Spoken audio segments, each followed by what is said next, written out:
अस्सलाम वालेकुम नाजरीन। रात के अंधेरे में बॉर्डर की फैनस सिर्फ चंद कदम के फासले पर थी, लेकिन गोलियों की तेज आवाजें हर तरफ गूंज रही थी। संजय वर्मा जख्मों के बावजूद खूनख्वार दरिंदे की तरह आगे बढ़ रहा था।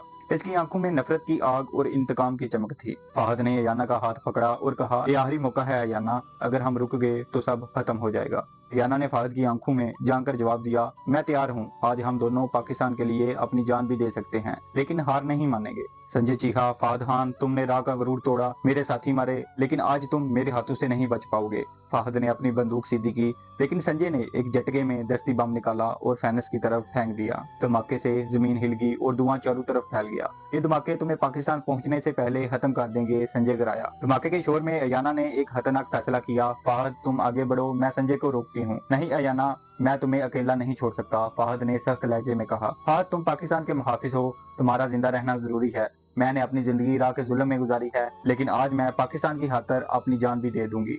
फहद ने इसकी आंखों में अज़म की चमक देखी और दिल में जान लिया कि वो किसी भी कीमत पर इसे खोने नहीं दे सकता। इसी वक्त बिलाल की आवाज वायरलेस पर आई, फहद भाई, मैंने बॉर्डर के करीब मौजूद भारतीय ड्रोन्स को हैक कर लिया है, वो अब तुम्हारे लिए धुएं की दीवार बनाएंगे, सिर्फ 2 मिनट हैं, निकल जाओ। फहद ने अयाना का हाथ पकड़ा, हम दोनों चलेंगे, कोई कुर्बानी नहीं, हम साथ हैं। फहद और अयाना दौड़ते हुए बॉर्डर की तरफ बढ़े। राह के कमांडोज गोलियां चला रहे थे, लेकिन ड्रोन्स के धुएं ने इनका रास्ता छुपा दिया। जैसे ही वो फैनस के करीब पहुंचे, पाकिस्तानी रेंजर्स ने इन्हें देख लिया।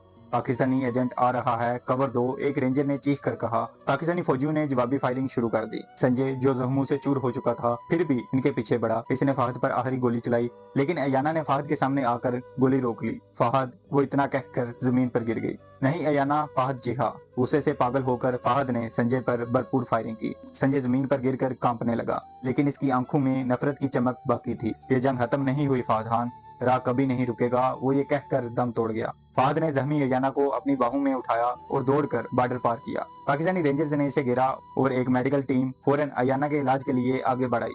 आप महफूज हैं सर, ये पाकिस्तान की जमीन है, एक फौजी ने सलाम करते हुए कहा। फहद ने सांस लेते हुए कहा, मैं वापस आ गया हूँ, लेकिन जंग अभी बाकी है। अस्पताल में कई घंटे ऑपरेशन के बाद अयाना की जान बचा ली गई। वो आंखें खोलते ही बोली, क्या हम कामयाब हो गए? फहद ने इसका हाथ पकड़कर कहा, हाँ हम कामयाब हुए, राह का ऑपरेशन साया तबाह हो चुका है। अयाना ने मुस्कुराकर कहा, अब मैं चाहती हूँ कि बाकी की जिंदगी सुकून से गुजारूं, लेकिन अगर पाकिस्तान को मेरी जरूरत हुई तो मैं दोबारा हथियार उठाऊंगी। कुछ दिन बाद बिलाल फहद से मिलने आया। भाई, आप तो पाकिस्तान के हीरो बन गए हैं, आपकी फाइल में लिखा है कि आपने अकेले इराक के 50 से ज्यादा एजेंट को शिकस्त दी। फहद ने हल्की मुस्कुराहट के साथ कहा, ये पाकिस्तान के बेटे का फर्ज था। तो दोस्तों, हमारी कहानी यहीं खत्म होती है, मगर ये इख्तिताम नहीं, बल्कि एक नए सफर की शुरुआत है। अगली बार हम फिर मिलेंगे एक नई कहानी, एक नए राज और एक नए मौजू के साथ। तब तक के लिए अपना ख्याल रखिए और सुनना मत भूलिए वो बातें जो हर किसी को नहीं पता होती।